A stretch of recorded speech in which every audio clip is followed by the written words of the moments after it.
You're listening to a Dare Media Group and Mastiff Media radio station. From Dare Media Group, Radio X Gold, Radio X Country, 6RXM, Radio X Magic, and Dare Talk Radio. And from Mastiff Media, Yerg's Radio, Rainbow Radio, Right Talk Radio, Forward Radio, Mastiff Sports, and Shady News Radio. For more information, visit daremediagroup.com.au or mastiff.medias. Welcome to the Paranormal Guys. We are live on Yerg's Radio, Radio X, or actually Dare Media in Australia. Welcome. We have a great show lined up tonight. Let me invite my lovely and beautiful co-host out here. How are you? It's like scooter back a little. I am good. How are you? Doing good. And as Chris reminds us, everyone please like, subscribe, and share so he doesn't get called out again for not keeping up with his responsibility. Well, thank you, Chris. And your cooperation is greatly appreciated. Hello, Wendell. Welcome. I feel so left out. He said hello to you and Chris. Oh, there. Okay, he said hi to me. Yeah, he doesn't dislike you. So our even though he called me Hillary. Hillary, what? Yeah, look, he said Hillary. Wendell.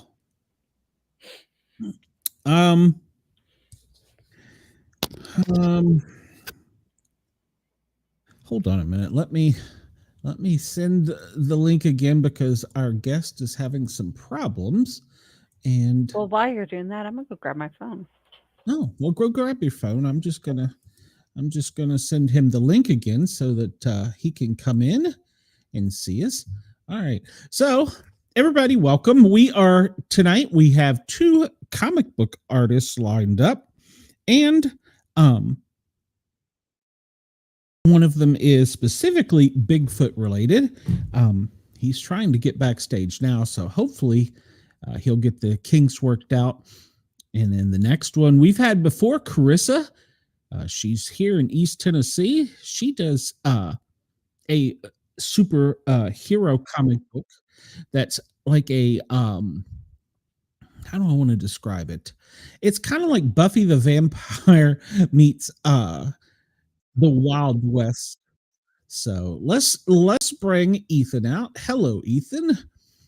Hi. Hello. Hello. Welcome, Ethan. You are a webcomic designer, and I've been following your stuff today, reading your book, and it's pretty dang good. Thank you. I appreciate the compliment. I'm glad to be on the show. I've never done anything like this before. That's all right. Sometimes the link is corrupt when we send it, so I don't know all the time if when I send it out if it is correct. So Ethan, tell us a little bit about yourself, and welcome. We have quite a lively chat tonight, so if you see any questions over here on the right, I will highlight them for us to get you to answer for them. Sure. Hello, everybody. My name's Ethan. Online, I'm often known as one of them. I'm 26 years old, born and raised in New York City. While working, the normal 9 to 5 that everybody else does, I am an amateur webcomic creator, author behind the webcomic Detective Bigfoot. It's nice to meet you all. Oh, okay. What how did you get this idea? It's actually pretty dang good. So this idea was sort of years in the making. Where to start? So just to get this out there, I am autistic, pretty much born that way. Because of that, I've always sort of felt like an outsider no matter where I grew up with. Sort of cope with that. I sort of fell in love with fiction, a lot of TV shows, cartoons mainly, many with supernatural elements. Ben 10, Danny Phantom, that kind of stuff is what I grew up on. As a hobby, what I did in my free time growing up is I just create characters that I love whenever I just had the free time. It's just a sort of creative exercise I'd made for myself. Just eventually, one of the ideas I came up with was a idea of a conspiracy theorist type character. And quickly, what I thought about is, what if that type of character, the conspiracy theorist that is like super crazy and believes in all this weird stuff, was itself a conspiracy theory. And obviously, that's where Detective Bigfoot came from. I thought it'd be fun to have like this conspiracy theorist style detective that was, a conspiracy theorist himself, tackle all these supernatural mysteries and conspiracy theories and just see what happens. Well, that's it. It's an idea within an idea. So I like that. Our first question comes from Wendell. He wants to know if you've ever seen a Bigfoot. Not in person. I did go to the Cryptozoology Museum in Maine, sort of part of research for the webcomic. They had a couple of Bigfoot exhibits there. It's a great museum. If you are ever in Maine, I would highly suggest you check it out. Okay. Well, I am also on the spectrum, and so are my children. So I completely understand the whole finding topics and things that you get obsessed with, because I do the same thing. That's why I started doing podcasting, because it helped with my stimming and everything else. Honestly, yeah. I mean, working on this has like really helped with mine. Just putting the weird ideas in my head out into reality.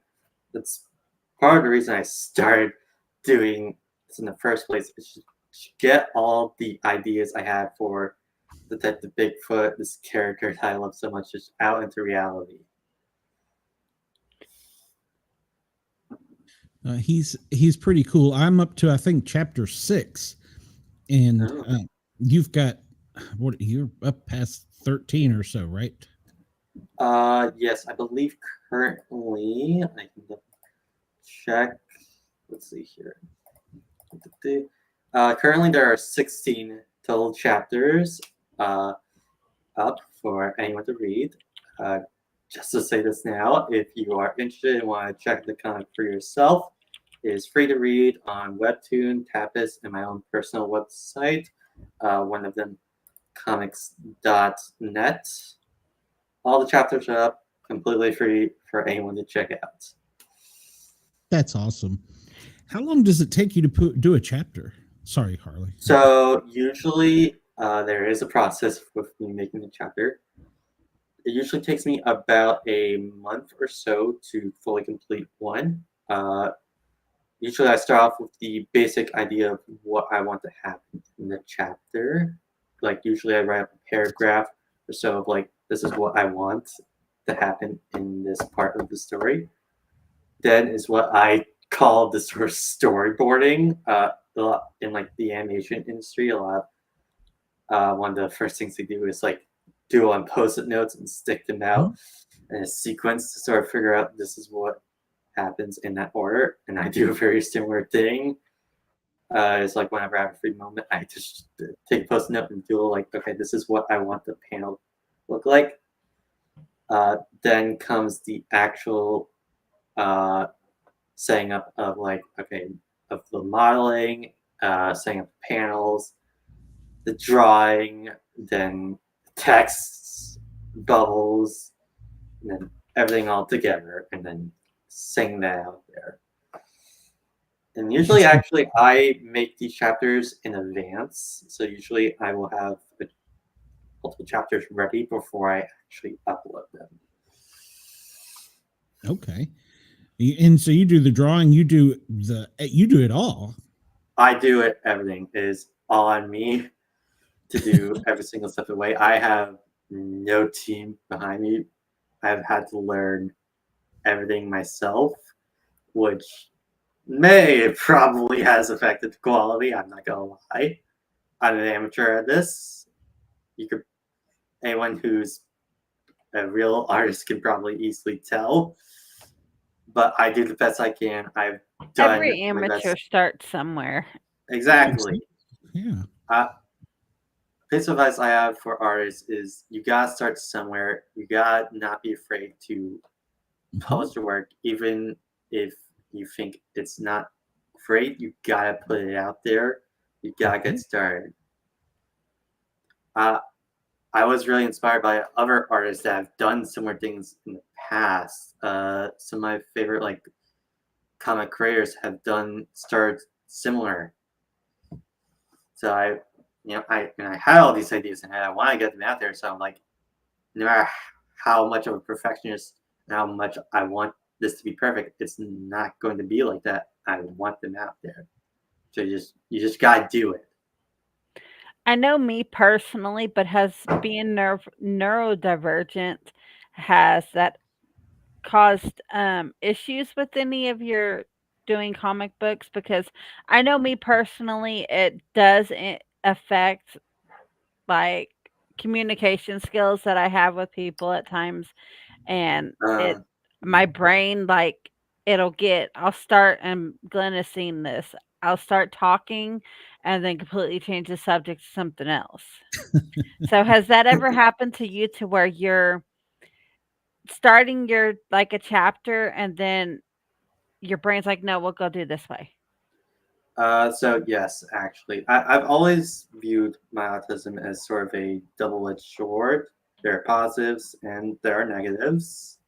Don't lie about that. There have been parts, like exactly where you said, where I've had thoughts about chapter. I've had multiple ideas about where a chapter or parts and scenes of chapter that I wanted, but I had to cut because another part of me wanted to go this way and another part of me wanted to go that way. And sometimes I felt like the chapters had affected the quality of a chapter. But I gotta accept that is happened, and I gotta make my bed with it and see how I can make that work to my advantage. So there are a lot of parts of like the webcomic that I've made that I've had to cut or just write out or just flat out ignore to make the story as best as I could make it. I know we've interviewed a lot of comic book artists and authors in general, and some of them tell us that sometimes once the characters start down a trail or track, whatever you want to call it, they kind of start dictating as if they're their own persona back to the author to say, no, I'm not going to do that. I'm going to do this. Have you ever experienced that? So I did myself in Detective Bigfoot in some ways, being the whole outsider, having a different sort of thought process than everyone else.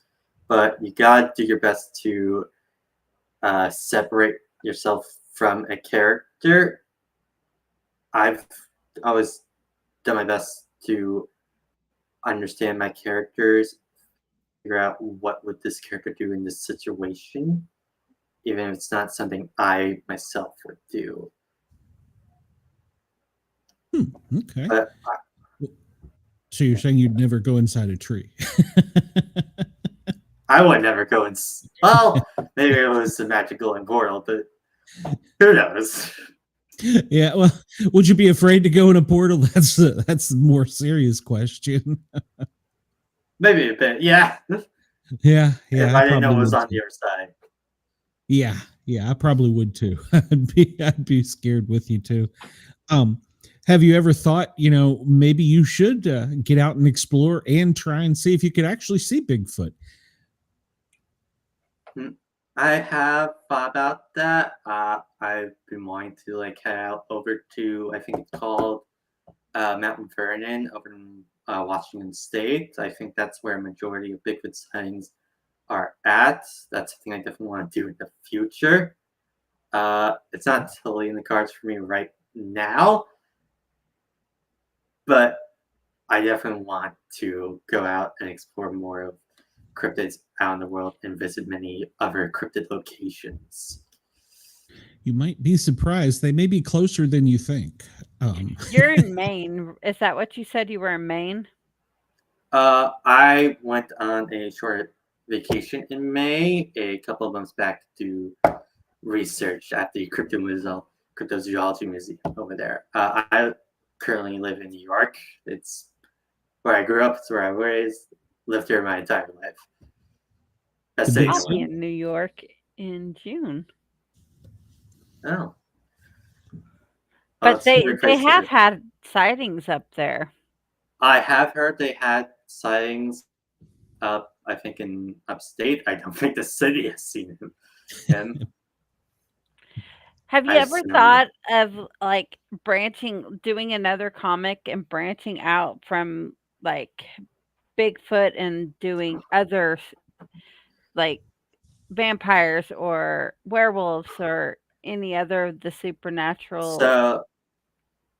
So yes, I have plenty of other ideas for different comics. I have Detective Bigfoot was just sort of first of the huge pile of ideas and characters I have. I am currently exploring all those other ideas to see what I want to do next. Not all of them are of the supernatural or monster variety. There are other genres that I want to explore: superheroes, fantasy, even some slice of life stuff that I want to try. I want to really explore my horizons and see what I can do now that I've gotten started. But I definitely also do want to do supernatural stuff in the future. I'm not going to just abandon that. That's a passion. Are you getting a big following? Unfortunately not. Hopefully stuff like this can help. Well, we're glad you We'll have to promoted it. have him on the asylum too, because the asylum has. There you go. I don't We'll know what help that is, but thank you. That's my podcast. It's the asylum with Harley. I love to be on it. I appreciate that. But yeah, again, if any of you are interested, check it out. I guess that's one problem that I need to work on as a creator is trying to get it out there. Well, and have you ever grab thought people. there is big communities for people with autism, and I'm in quite a few of them, and you can promote your book in these communities for people who they support each other in these communities, and it would help get your name out there, and they're big on buying from within the community. I haven't thought about doing that of using my autism in that sort of Well, and avenue. they help promote within the community also. Sure, I'll definitely give that a whirl. Wendell asked, what I- is your next book going to be about? So right now I am still working on a couple of things for Detective Bigfoot. Just recently I've done a little bit of a redraw of the first two chapters. Right now I'm working on a upcoming chapter. But after that, I'm gonna take a small hiatus to practice my art and sort of develop my skills a bit more. After that, I am going to be focusing on a fantasy webcomic that I call Cold Star. To give a brief synopsis of what that's going to be about, it's set in a world that is in a eternal ice age where Arctic animals rule the world in these sort of fancy kingdoms. It follows the journey of a lost penguin prince and his journey of reclaiming the throne that has been taken from him while he goes against the mysteries of the world and how it truly came to be. Wow. That's That awesome. sounds good. Yeah, that sounds good. We've had, like I said, we've had several authors on in comic book arts. A lot of people say that it's harder to write a comic book than it is an actual book. What do you think? I can definitely agree with that sentiment. I think the main difference between those two types of media is with webcomics or comic books in general, you also have to think about the physical component of it, meaning like the pictures have to work with the words that you are putting to them. With books, you can rely on the individual reader to use your words to make up the visuals in their mind. But with comics, you are responsible for making those visuals, putting them in front of the eyes of the viewer. That's true. That sounds. Wendell said that sounds like Ice Age and Happy Feet. Wendell, you are sure yelling a lot tonight. Oh, that's fun. I mean, I think I'm gonna take it a bit more seriously than that, but I appreciate the feedback. Hey, Chris said he got me hooked when he mentioned penguins. Always been a big fan of them. Incredibly underrated animal. You know, my husband, he has a ongoing joke with my children because they were little, and like on South Park how they do the kick the baby. My Yes, I've husband seen does that. my husband goes, "Kick the penguin," and he'll act like he's kicking the toy penguin, or whenever he sees a penguin, he'll act like he's gonna kick the penguin.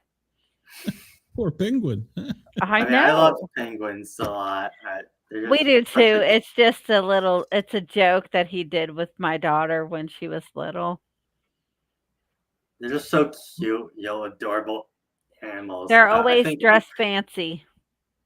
they are dressed fancy. I think a couple of years back, I actually, because penguins, some species of them are, I don't know if they're endangered or just close to being endangered. A couple of years back, uh, I guess, adopted one. They this website. So I'm, just try and support that and environmental. That's pretty neat. I didn't even know you could do that. Is it like through a zoo or? They're like, I think it's a charity organization. Okay. I wish I remembered the name of it to tell I'm sure if you, you look but up "adopt a penguin" on Google, it'll bring it up for you, Glenn. Oh yeah, yeah. Well, I don't know that I'll adopt a penguin, but oh yeah, I think that's through the World Wildlife Fund. I think. Okay. Well, There's several programs like that. The penguin started in Gotham City in the sewers. So who's to say there's not some? I've heard there's all kinds of animals in the sewer in New York City, so I don't know, but yeah, we got crazy stuff in the city. Since you mentioned Batman, I mean, I'm a Batman fan myself. That's one of the inspirations for the character. When coming up with the character, I tried to draw inspirations from other detectives like that, like Batman, other sort of Norse-style detectives. I wanted to like make the character this sort of brooding loner figure that thinks he's as smart as his room. That's And true. you know, just all about that mystery. And Bigfoot does have all the tech As you too. mentioned, he's got that weird tech. He's got Sherlock on his side. He's an inventive character that's really smart and clever. So, what's your favorite thing about Detective Bigfoot? That is a tough question to ask. I think some of the favorite parts of it are the conspiracy and cryptids that I've had to look into to make this. I truly enjoy that. And all the weird stuff that I've learned in order to make this. I think my favorite parts of Detective Bigfoot are some of my favorite panels. The ones I'm most proud of are those big single page ones that I've made. Some of the ones that I don't think you've gotten to, Glenn, but I promise there's some great panels that you have not gone to that I've really enjoyed making. There also like I've made some like GIFs for the series, which can only be seen on certain versions of the comic. Certain websites they aren't available on, but obviously you can see them. You can see them on the website and others. I really enjoyed making that, despite them being hard to make. Oh, I'm sure they're hard to make. Yeah, when I first saw him, I was like, man, this is kind of like a Bigfoot Viking in a Viking era. I mean, that was the first thing it put me in mind of was, and now that I hear that you drew inspiration for Batman, it kind of makes sense because when I first saw him, I was like, man, that's Bigfoot's a Viking. So I think what you're referring to is the design. I don't know where you're getting Viking vibes from, but that's an interesting take I have not heard of before. It was his size, his whole look, his whole physique and everything. When I first saw him with the jacket and everything, I thought this kind of, to me, it brought up Viking He vibes. does have a lot of fur on him, which, it's Bigfoot. He's Absolutely entirely made of fur, but I add extra fur with his jacket and like gloves to like. I did that for both design wise to give him a bit of extra sort of different kind of like brown to sort of mix well color wise, and for story purposes, I think it helps him blend in better with the forest and surroundings. I guess he also has Viking vibes because he has those big ass horns. Yeah. And that is very different from a lot of other interpretations of Bigfoot I've seen. And I did that precisely because of that. I wanted my version of Bigfoot to really stand out from other depictions. So I add the horns to really just like give him a unique vibe to him. well, you put him in pants too, even though he doesn't like them. You put him in pants. Yeah, I mean, I can't really have Bigfoot running around naked, unfortunately. So I kind of had to give him the pants, but I made it so he didn't like the pants. Chris says Clint is a man of very interesting takes. That's why he's such a beloved internet personality. I don't know about that, but okay. Well, Ethan, right now you're on YouTube, you're on Twitter, you're on Facebook, you're on Yerg's Radio, which is a private internet radio station that goes out of Tampa, Florida.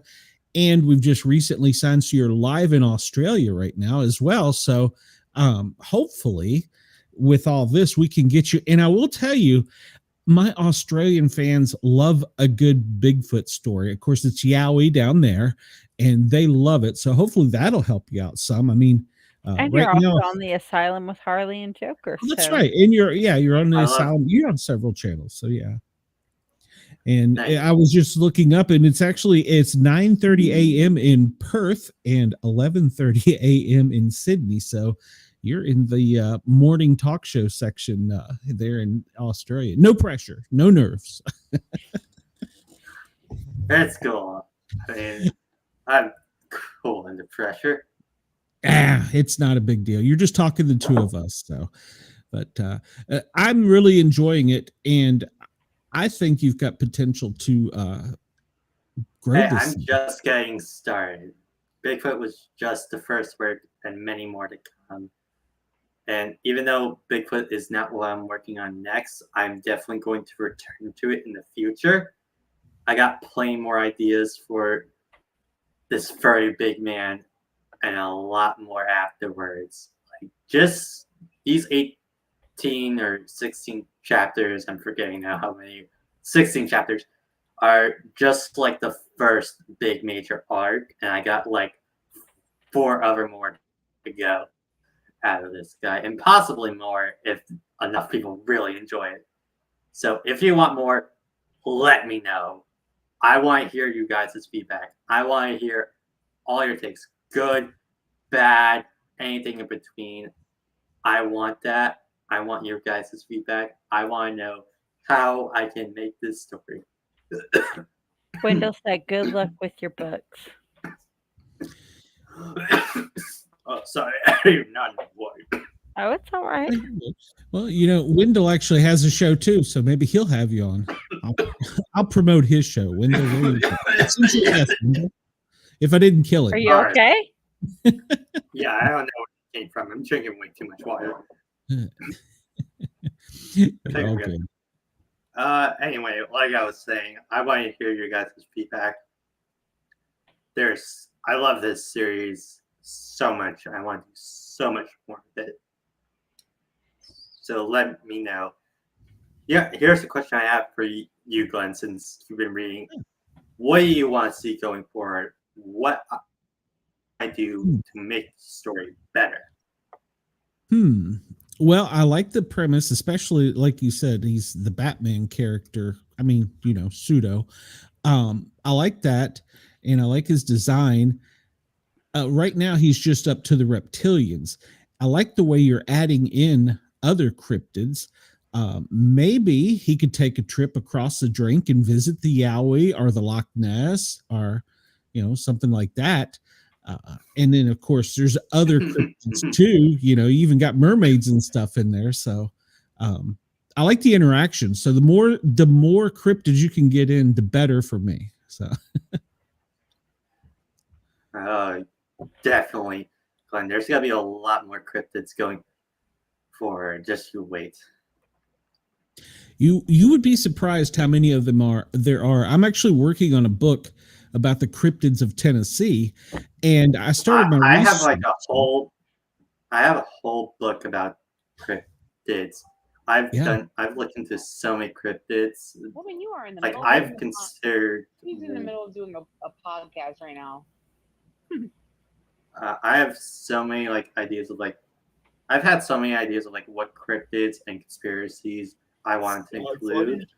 There's just too much. I couldn't include all of them, so I have to cherry pick which ones best fit the story I want to tell for this.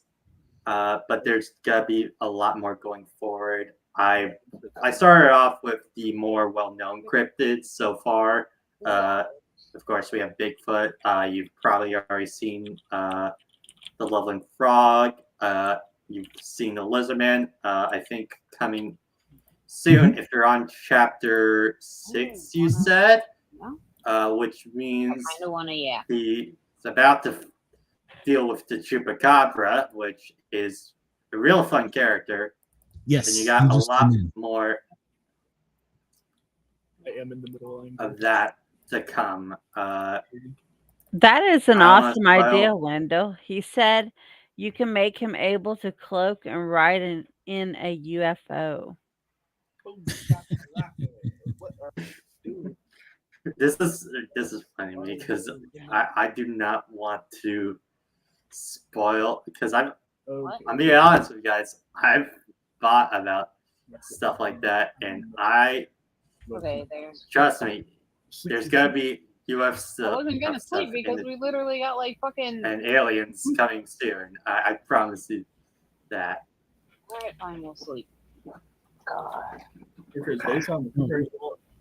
Really? Like in future chapters and future story arcs, yeah, I'll just tell you guys right now. The next like major after like these 16 chapters, when I do return the Bigfoot, Come on, Kyle. sort of like my plans I could for tell you going were bored forward when I is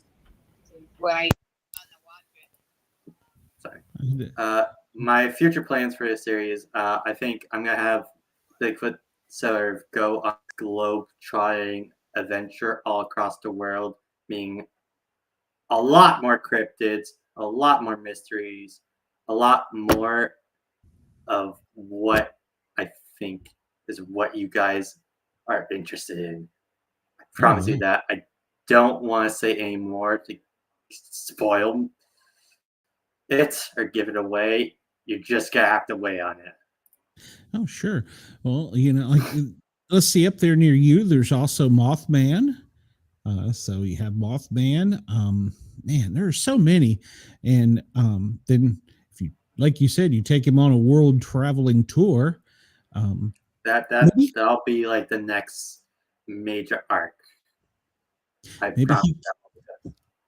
Maybe he can do a team up with some of them too. Oh yeah, I could definitely see them doing that, teaming up with some new allies and some enemies. Wendell's right, up there in the Northeast, there's Dogman, which some people say is also possibly a werewolf. Dogman is a lot more aggressive though, so be careful of him. There's a lot. There's Dogman, Goatman. There's a lot of men.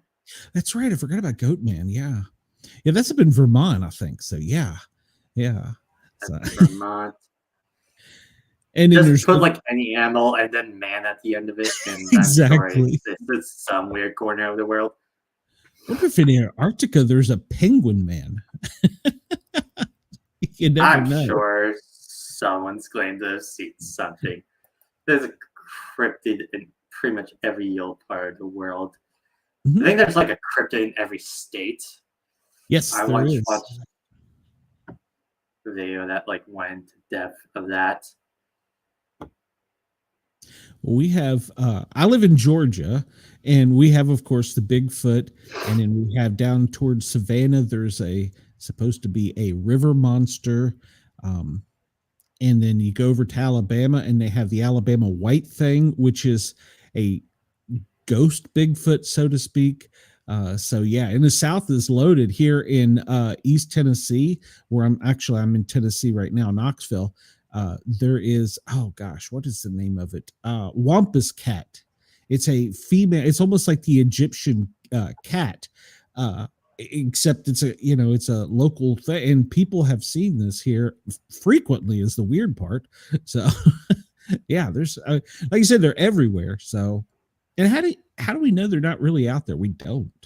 I mean, I've talked to people that said they've petted one. So. Maybe they are, maybe they're not. To be completely honest, I only like half sort of believe in all these cryptids. I don't 100% believe they exist. I don't 100% believe they don't exist. Maybe they do, maybe they don't. I haven't seen proof they don't exist, but I haven't seen proof that they truly exist. Well, I'll tell you, when you get out into the woods with, and we can hook you up with some researchers, even up in that area. When you get out in the woods and you hear one take a breath right beside you or let out a scream, that's when the oh shit factor hits you and you pucker up. So I don't doubt that they do exist because I've seen too many crazy things. That's right, half woman, half cat. So Catwoman. That's literally a Batman character. yeah. So yeah. I mean, go ahead. I've definitely had a few, maybe paranormal experiences in my life. I have a couple stories if you want to get into. Yeah, go ahead and tell us. Oh yes, we do. Okay, so the first paranormal experience I had happened when I was pretty young. I think I was around 7 or 8 at the time. I had like this nightmare or bad dream as kids do. I went to sleep in my parents' bed, but I still had trouble sleeping. So I sat up on the edge of the bed, and then appeared next to me were two figures I'd never really seen before. Both were like a bit taller than me. One was a figure made out of like complete silver chrome. His head was just a complete flat orb of this stuff, and the other was this silhouette of like a cartoon bear that was completely black, but not like made of like solid shadow. It was like broken up into tiny floating bits in the outline of like one of those cartoon teddy bears. But when I looked closer, it looked more like they were bugs taking up this shape. I just sort of sat there looking at these two in this complete silent darkness till I think I fell asleep. It was just completely weird experience that still sticks to me all these years after. Were you scared? At the time, no, because when you're a kid, you do not process that kind of stuff. You really realize how weird it is until years after the fact. But looking back, that's just so odd that happened to me. Another paranormal sort of experience happened to me while I was in college. It was of late fall, if I recall correctly. I just came back to my dorm from a long night of classes, and I saw like my walls were completely wet. Like it was like sweating almost. They were drenched to the touch. I've never even seen anything like that before. I thought, oh, I have a ghost or something like that. It hadn't even rained in a while, which made it even weirder. I could not think of any logical explanation of why that happened. I called up maintenance to look at it. They explained some techno mumbo jumbo that I still don't understand. And it's just another weird experience. At least it wasn't blood. Yeah, at least it wasn't blood. But of course, I've had others. So to get into this next bit, I'll tell you about what I currently actually do for a living. So my normal day-to-day job, I actually work in a homeless shelter, trying to help people get out of the homeless shelter system. I'm not going to get into that today because that's not the purpose of this story. When I first, started at the shelter, one of the first thing I noticed about the building, I can't really give specifics because I don't want to out it, and I can't really give much details about the place for legal reasons. But one of the first things I noticed was this statue embedded in one of the walls. It was some sort of nun type figure. I'm not Christian, so I can't really identify it. And above it was this writing saying something along the lines of Saint something home for children. Apparently, before the place was a homeless shelter, it was an orphanage. From what I've heard from older colleagues, the place had this big fire and then was bought up and rebuilt to the shelter that it is today. And with homeless shelters, while this isn't the case for all of them, the shelter does have a population of those with mental health issues. Many report seeing or hearing strange things, often reporting seeing odd figures or hearing screaming throughout the night. Most of the time when you hear this sort of stuff, you don't really indulge any of the clients. Most I've ever done was ask questions, but I've myself, when I've been working late, have heard screaming down the halls. One time I engaged a client in their room. They were like held up in the corner, shaking. I kneeled down to sort of check on them, asking them what was wrong. She said she was hearing voices and that there were children talking to her too. I asked her if she needed help. She mumbled something under her breath that one of them was behind me. And I just felt this cold chill down my spine. And then there was this loud knock on the door that scared me standing straight up. Thankfully, it was security and not a murderous child ghost who came and helped deal with the clients. But also there was this other time when I was in an elevator, another client that I didn't really recognize joined me in the elevator. We were riding up. We stood quietly in the elevator as it slowly rose up. She mumbled something along the lines about children waiting for her, and then the elevator stopped and opened up. No one was there to wait for the elevator. I saw down the hall, because the elevator was sort of facing down this hallway, there was a figure moving around the corner. I didn't get a good look of it, but judging by the size of it, it seemed to be like a child. I turned to look at the client, and she just straight up disappeared on me. What? That's crazy. Those are some of the major instances that stood out to me.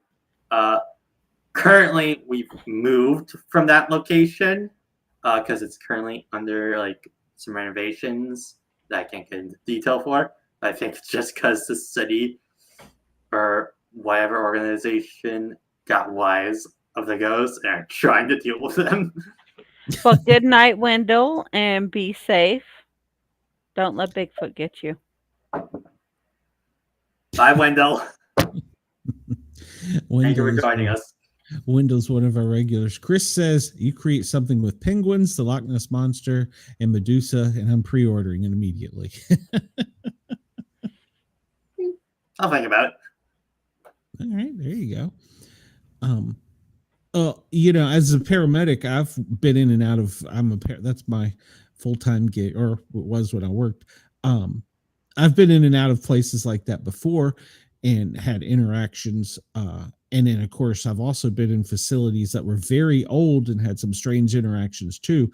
So you really don't know if those stories are real or not, but they will certainly make you think twice about things. So I know one of the hospitals we used to go to frequently, they had a door that security used to get so mad they would go and lock it, and it was an automatic door, and they would just turn the automatic portion off so it was locked. And they usually get so mad they'd say, these damn kids come in at night and play, and it's the ghosts, and they keep opening and closing the door. And we came in there one night, and the door was opening and closing. The security guard was standing outside having a cigarette. I'm like, what? He's like, it's the kids. I'm like, what? So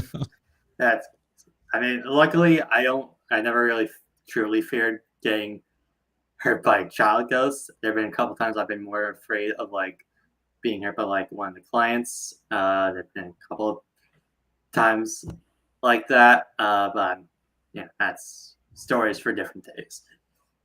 Absolutely.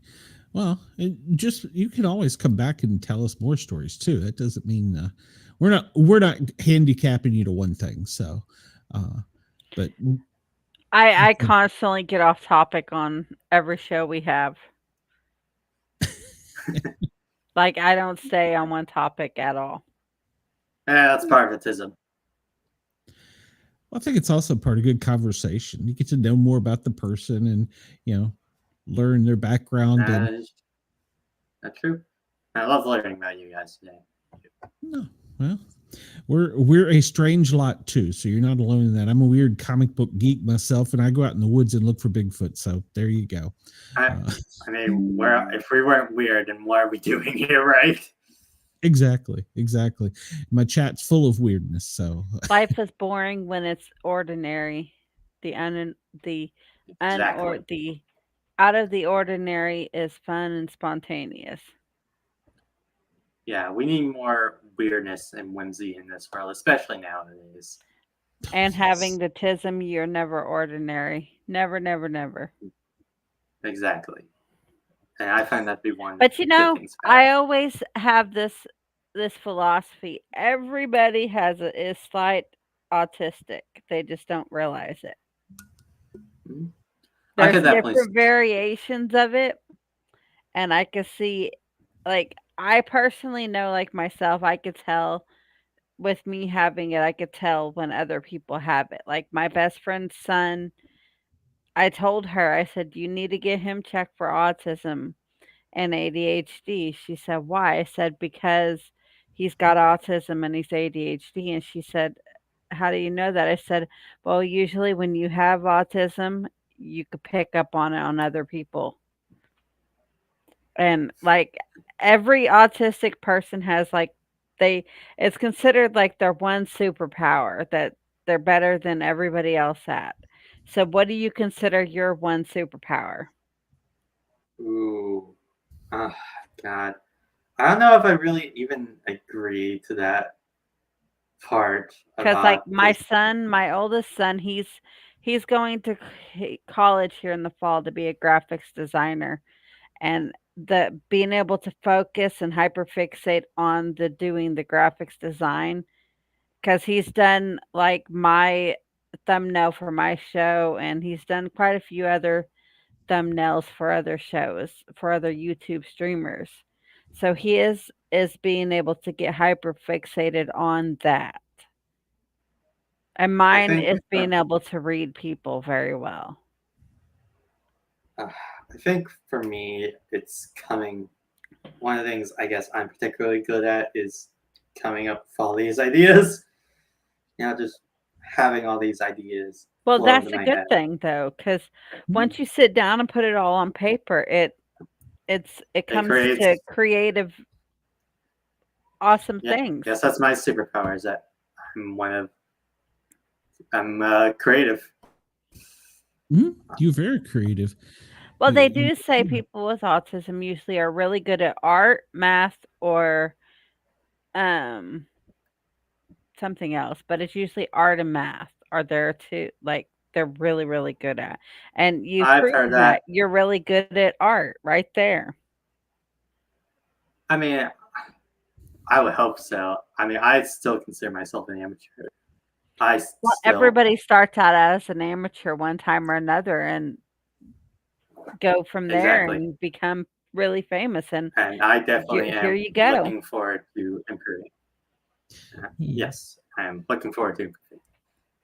You only become a professional when somebody pays you for it. So, I mean, we're amateur podcasters and we had to start somewhere, and we're slowly building our viewership up. And that's my go-to is, well, this We're all is starting technically somewhere. considered arts because and hell, I don't know what I'm doing half the time, so I just wing it. So, I don't Yeah, either. is But anyone?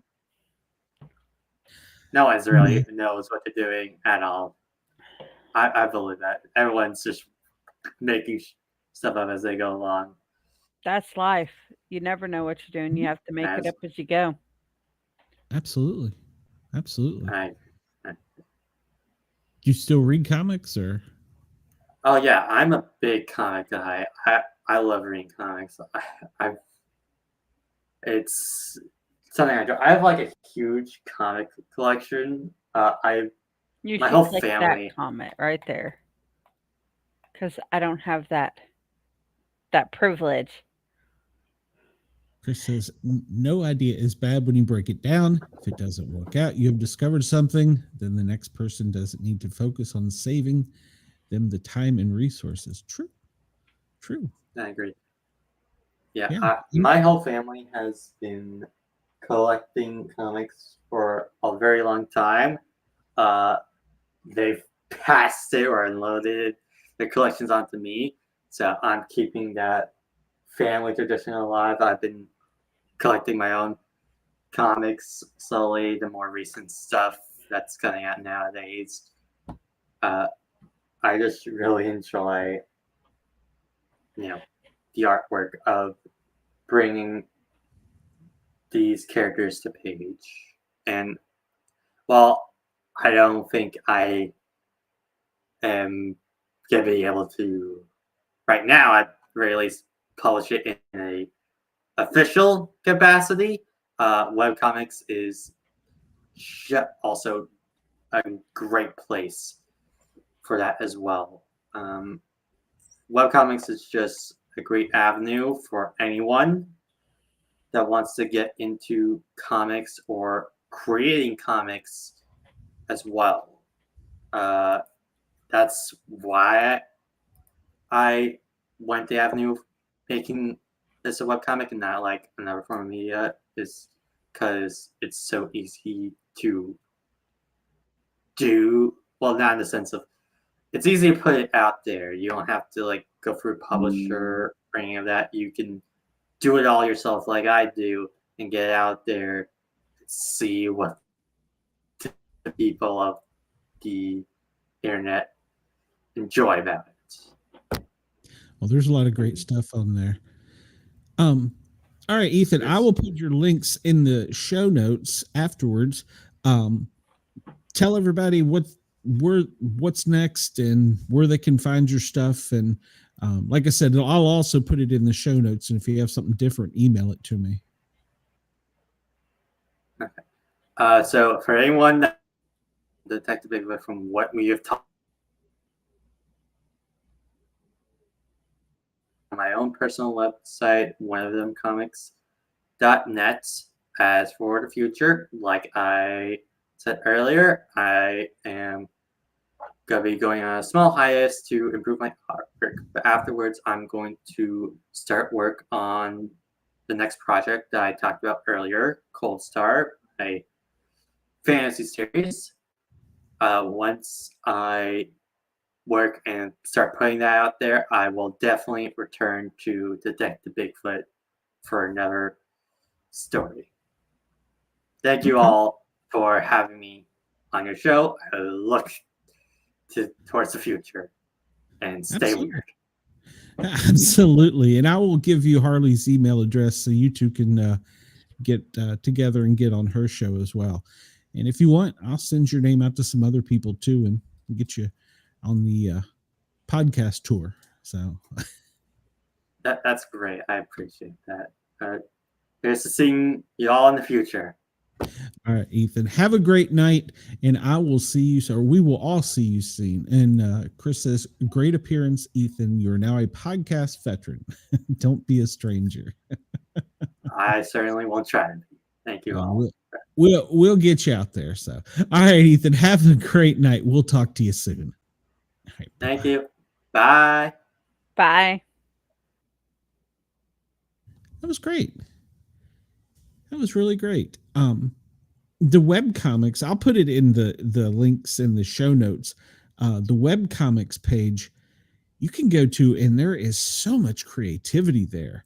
And if you like You the should art, send me it so I can share it out. I will. And we'll have to get you and him together so that you can get him on your show. So yeah, definitely, because I like to promote within like this may sound horrible, within the autism community, as a fellow autism person with autism. So the fact that I know the struggle that he goes through at times, especially with my kids and myself, how hard it is to achieve what he's achieved, and that's a lot. Well, overcoming any I'll say just use it as an obstacle is hard, but when you have the deck against you when you start, but he's doing great. I really like his stuff, and I hope that everybody will go check him out, and hopefully we can get him back with his other stuff. I'm messaging Corissa. I saw her backstage earlier, and I don't know where she went. So Chris said it was almost possible to view his mind at work when you mentioned certain ideas. Yeah, that's one of the things with autism. You get hyper fixated on things, and like, I don't know if you've noticed, sometimes I'll be different topics and flip flop so fast from one topic to another, but that's the hyperfixation right there coming out that you saw, Chris. I think he was just a little nervous for the first time. I still, yeah, it. When I do the news shows, I thought, okay, maybe I have this backwards here. Carissa says she was supposed to be 9. Let me check my calendar. I know when I first started doing the shows, my nerves were shot. So Yeah, when I first started, I was so nervous, but now I don't. It doesn't. What, did you mix them up time wise? Yeah, I did. That was my fault. Okay. Have you ever seen my comments, Harley? I know I've seen your comments, Chris. What, are you in the TISM community yourself? Well, and the reason I drink so many energy drinks is because it quiets my brain. It really does. I can't imagine that with all the energy buzzing through there. Well, see, my son, when he was in kindergarten, we used to give him coffee before he went to school because it helped him focus better. Like, people with ADHD, if you give them stuff that's supposed to help boost your energy, it does the opposite.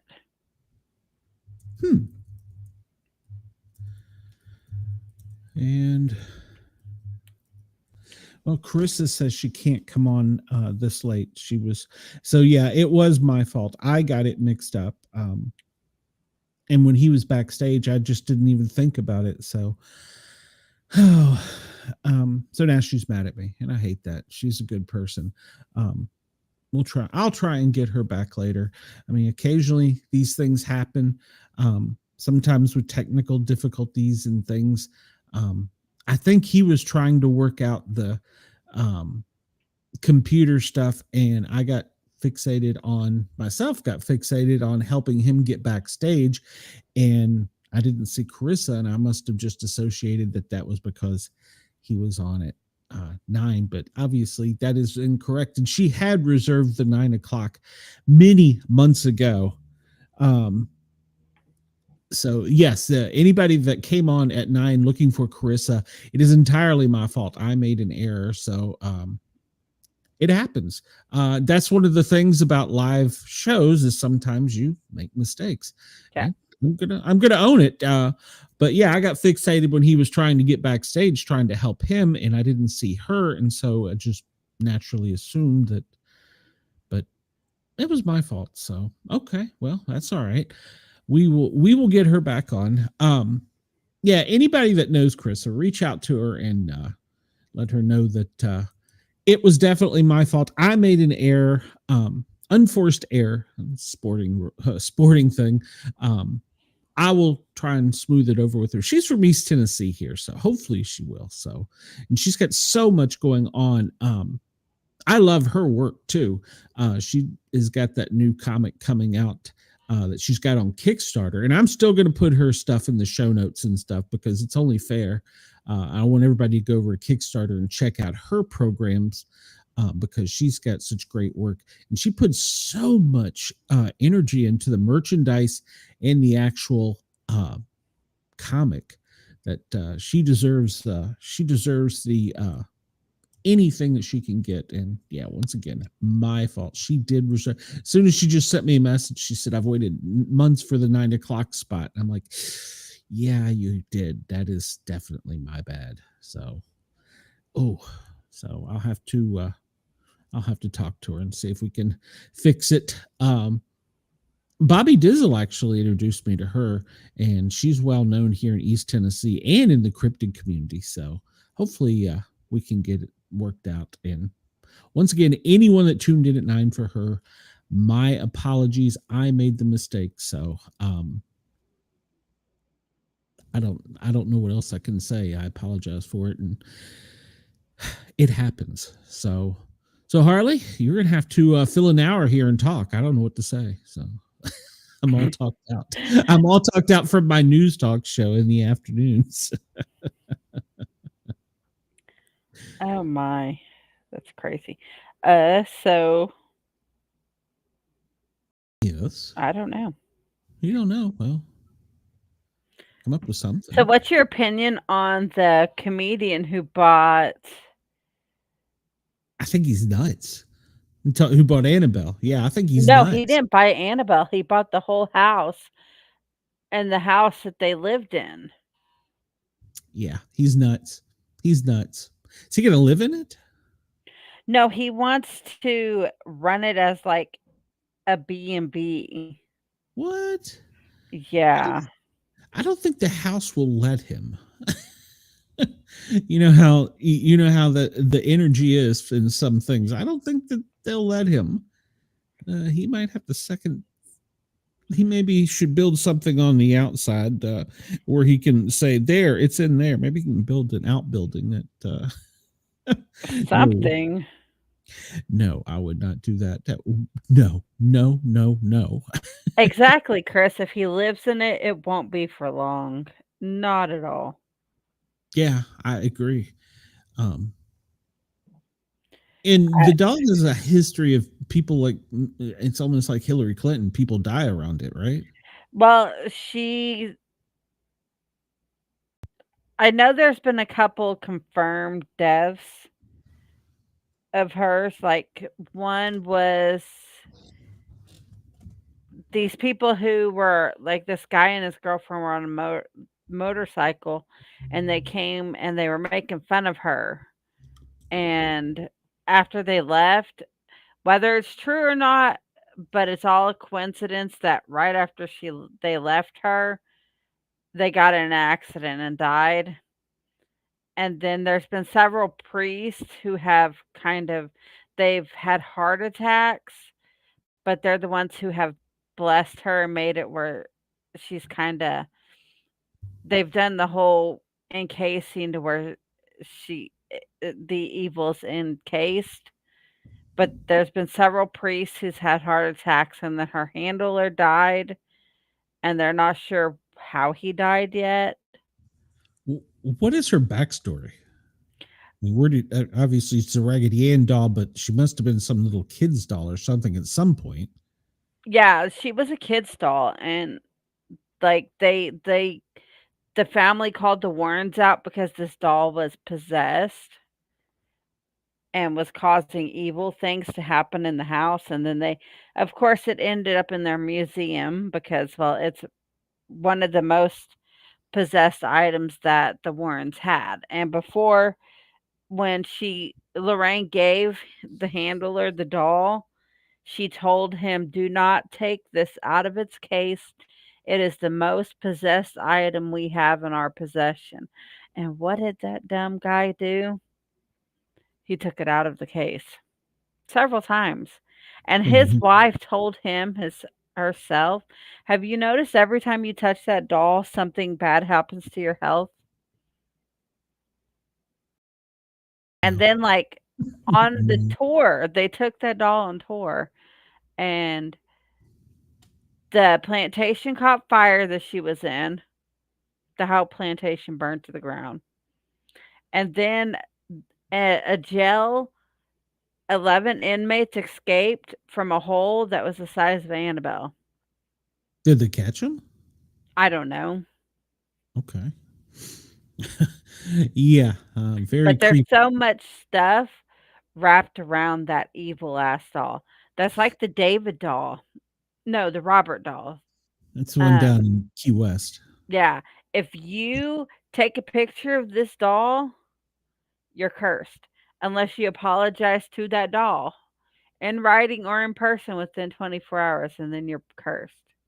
Like, I know there's people say it's all a hoax, but I believe this shit because there's too much coincidental stuff. And I follow this medium on YouTube, and I went down a rabbit hole watching her videos of things that she's watched. Well, she's done. Like, she went and interviewed Annabelle, and she had these big noise canceling headphones on as the person in the room was talking to the Annabelle doll, and she's just answering whatever the Annabelle doll's telling her. Mhm. And like things that she was telling the medium had no clue even happened. Like the motorcycle, the girl in the room asked her, "Have you killed anybody?" And she said, "Yeah, they laughed at me." What? Yeah, Annabelle told the medium, "Yeah, they laughed at me and they died on the motorcycle." Oh, okay. You know, it's funny you bring up the Robert doll in Key West. I was back and forth in an email with the, I guess he's the curator for that facility, or maybe he's the owner. I don't know, down in Key West. And I wanted to have him come on, and he said, absolutely not, no way. And I was like, why? He's like, we need to keep this down here in Key West. And once I put this out, it'll be everywhere. And I'm like, well, that's kind of the purpose of a show. He's like, no, absolutely not. I'm like, That okay. doll has over 1,000 spirits in that doll. Yeah, Like, that is the most possessed doll ever. yeah, he will do shows and stuff down there, local TV, but he won't do anything outside of that. I was really taken back by even his aggressiveness. I mean, with the that right idea. there just shows how serious that is, because of how he's like, "No. Nope, nope, nope." Yeah, yeah. He's like, you don't want any part of this, and we're not going to do it. Okay. I was like, I well, mean, don't leave it I out. I wouldn't want no, I wouldn't go see the Annabelle doll. Like, even in the pictures of the Annabelle doll that people have taken, there's some that I was gonna show when I talked about it on the show, but I couldn't find them because the pictures were deleted. There's Yeah, of course they were deleted. But there's like this face, this black face in the glass that she's encased in. Okay. What in the glass keeps it in there? Is it a special glass? Is it? No, the glass is surrounded by pages from a Bible that has been blessed. And then like they did all this special thing to keep the spirit in the case. And they have to redo it every couple months. But it's like wrapped in pages by a blessed Bible and all this other crazy stuff that keeps her, that you're not supposed to take her out because that's stupid. But now he wants to go and put her back on tour. She's not going to like that. Yeah, So no. we'll be seeing on the news here before long that he was found dead. He's been Clintoned, so. I mean, he kind of cursed himself when he bought this house. That's what I'm thinking. He must not believe it. I mean, does he really believe it? Why would he do these things if he believes it? I don't know. I don't know if he believes it or not, but the fact that he bought the house and he bought the museum, It's maybe he's I trying mean, to he make was a a name pretty for funny himself. comedian. Yeah. He started on TikTok, didn't he? Yeah. Yeah, I've seen some of his stuff. Yeah. Well, good luck See to where him. there was because, well, we don't know what his future holds because, well, he bought the Warren Museum in their house. Yeah, no, thank you. Chris says I it's a mean, mixture of arrogance and stupidity. Yes, yes, yes, it it is. is. I mean, they've got the new Conjuring movie coming out of theirs, and I really want to see it because it's like they went to this one house where there was like this really evil spirit in it. And they're telling this story about this house that they went to try to, or it was somebody who was possessed. I think it was someone who was possessed, but it's the most evil spirit that they've dealt with, like worse than Annabelle. So No, no. I will mess with things out in the woods that are big and furry and make lots of if noise, but I I won't. can't see it, I don't want no part of it. Like No. if it's something that can hurt me by my brain or something like that, no, I'm good. Well, I'll tell you a story, and I won't mention names because they've been on my show several times, and they're working on I think it's his third, maybe his fourth movie. And he was out in the woods with one of my teams actually, and they were doing we'll just call it a mission, but he was doing the where he is blindfolded and has I forget the name of it. It's the radio that continues playing different stations. It's just static, and when you hear a word, you say it. And so he couldn't hear what the programmer was asking him. Only he could hear was the FM radio. He couldn't see anything. He was totally disoriented. And it was I was there for that. It was good. There were some things found. There was some data that was learned from it. Well, when he got back to the studio, he ran it through and was processing it to get the background noise and stuff out. And he still had his AI setting on. And he started seeing down in the closed captioning, there were words Wow. that AI heard that no one could hear. I haven't seen it yet. He's holding it for the movie release. I don't blame him.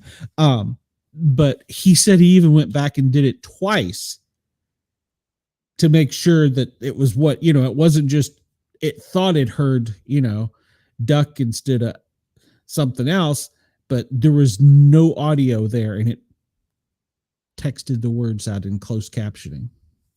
So that's going to lead us down a rabbit hole. In fact, I talked to my team about the other day. What's to stop you from taking just a cell phone or a video camera and going to a location, just setting it down, recording it, and then asking questions? And then, of course, obviously come back and listen to it. If you don't hear anything, run it through AI. The theory on it is, well, the theory is AI is picking up different frequencies that we can't hear, which is scary in itself, to be honest with you. So, Yeah. I'm sorry. I don't want like I've dealt with my own like things. well, I grew up in a haunted house, 2 of them. So, Well, yeah. my stepsister did. Like one of her house was really haunted. Like one time about the same time every year, she would get bloody footprints down the hallway. And you'd hear kids crying and screaming, and the windows would open and close. Mhm. And We came home one day. This is many years ago, and we parked in the garage and came in through the garage. And as soon as I walked in, I saw water on the floor. I'm like, what the hell? Did the dogs get into something? And I was like, no, the dogs were crated. That was back when they were younger. And that tells you how long ago it was. And Beth's like, that's baby footprints. And she goes, that's ice. That's frozen baby footprints. And it was only like 3 of them, like 1, 2, 3. yeah.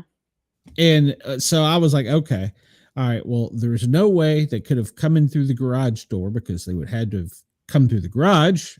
So we would have been notified, and none of the doors alerted that they were open, and none of the cameras picked up anything. So where did this come from?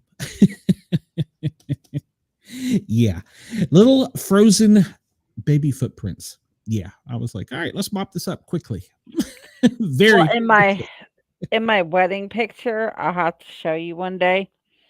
Me and my husband got married in my grandparents' backyard, and in our wedding picture, they took it. It was in outside. Like here's the screen door. Well, the door's behind us, and we didn't realize it at the time. But someone was like, "Who was in the door?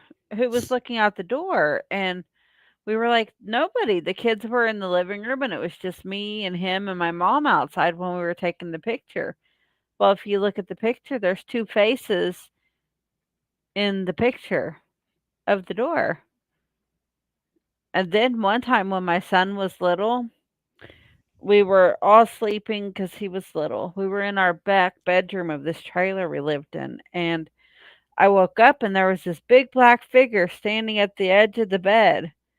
Big black figure. It woke me up and I was screaming, and to the point it woke him up because I didn't know what the hell it was. It was standing at the edge of my bed. It was big, and it's just a black figure there. After that, I would never walk down that hallway in the dark by myself. I made him go down and turn that light on before I would walk down that hallway.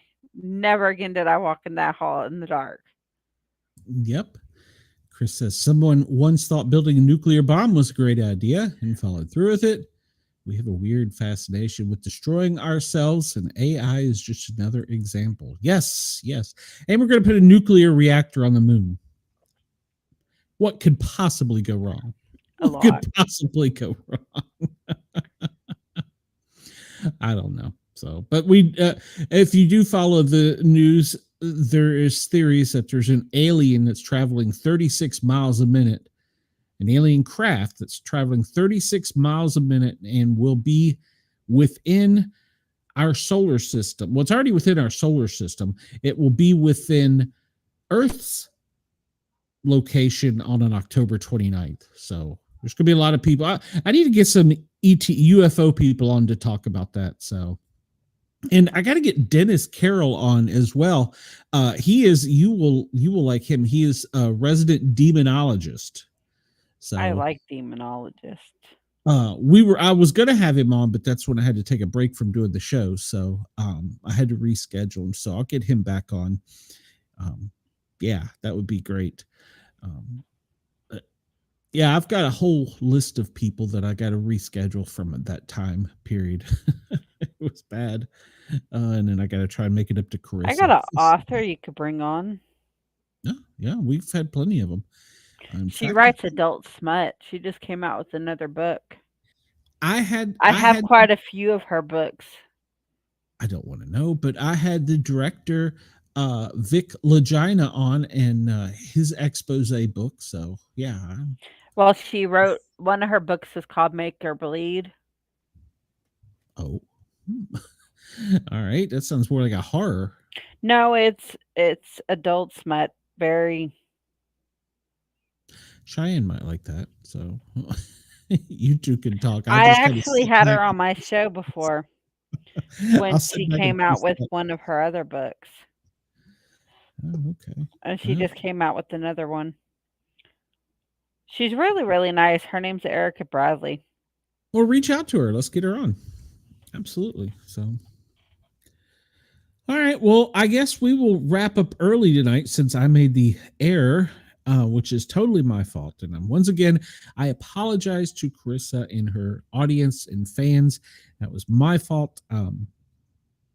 Totally. I screwed the pooch on that one. So hopefully she won't block me and be mad at me. Next week we have 2 more authors. We have J.M. Shaw and DC Gomez from our agent. So we have that coming up. And That book stars Riley from Big Brother. Oh my gosh, we got stuff to talk about that. Yeah, so if you don't follow, we also do a show on the CBS reality TV show Big Brother, and they're they're about 30 days into this season 25. Did And you see the clip where Riley was saying, she asked him, "Well, what do you think if we broke up in here?" I didn't even know they were officially a couple. I think they're both a little nuts, personally. And then he's like, "No, that's not going to happen because when we leave here, we're going to get married. I'm going to marry you." And she's like, "Okay." Oh, what is it? Stage 5 clinger? I don't. Well, they might deserve each other.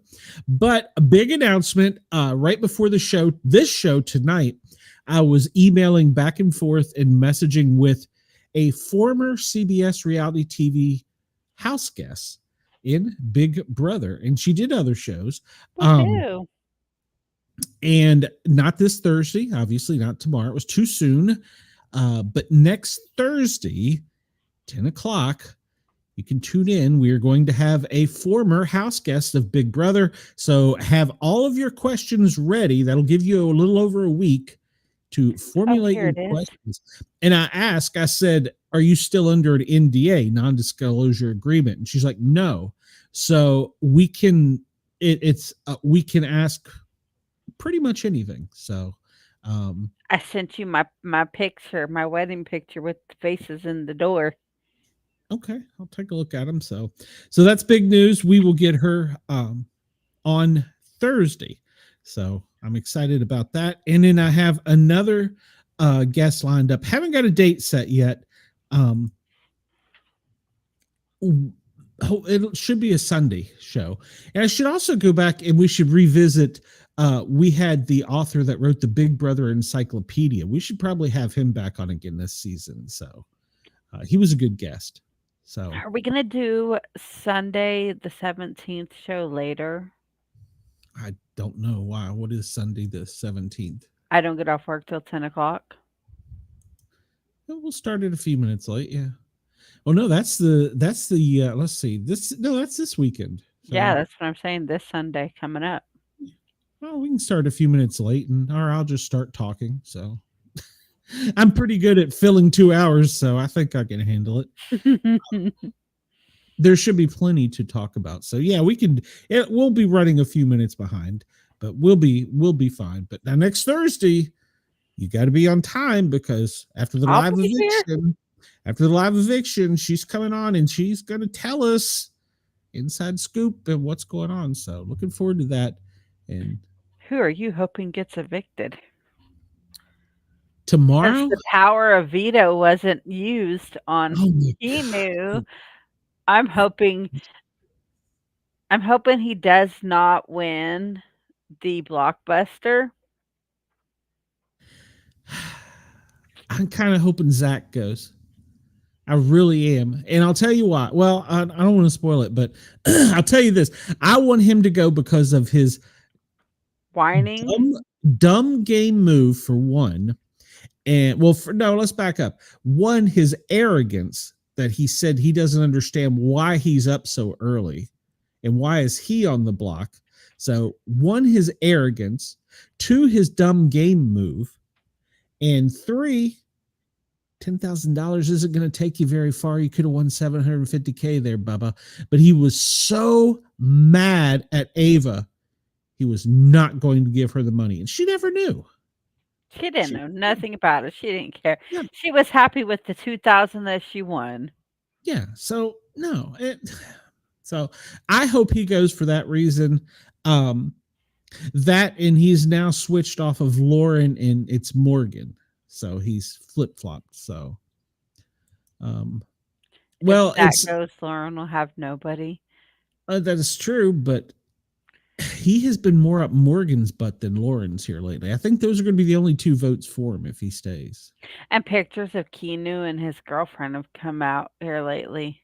Oh, really? Uh-huh. Well, you'll have to download them and get them for us, the show. So, like, there's pictures of him young. Oh, okay. And they're still boyfriend, girlfriend? Yeah. They were. Well, I don't know. He's not done anything in the house. So, all right. Harley, you got anything coming up before we're coming back tomorrow night, obviously. You No. got anything else? Okay. Well, me either. We'll sign off a little bit early. I hope that Dare Media and Jurgs aren't too mad at us for cutting out a little bit early. But once again, it was totally my fault. Anybody that knows Corissa, send her a message and tell her that it was definitely an oversight, and I will try my best to make it right. So everybody, I got to find my song before we can go out of here. Because I can't just go out without the song. That would be wrong. Where is it? There it is. And then of course I will be back tomorrow at 1:00 to do the Sportcat's Daily Gazette. Brain cramp. Don't even know what the name of my own show is. Good Lord. No. Because he thinks he's manipulating Morgan just to secure her vote. I don't disagree with you. So hopefully he doesn't get it. Well, hopefully he doesn't stay. So, all right, everybody. Thank you for tuning in. I apologize for the error I made. I will try my best to make it right. I was looking forward to this episode. Everybody have a great night. We will talk to you soon.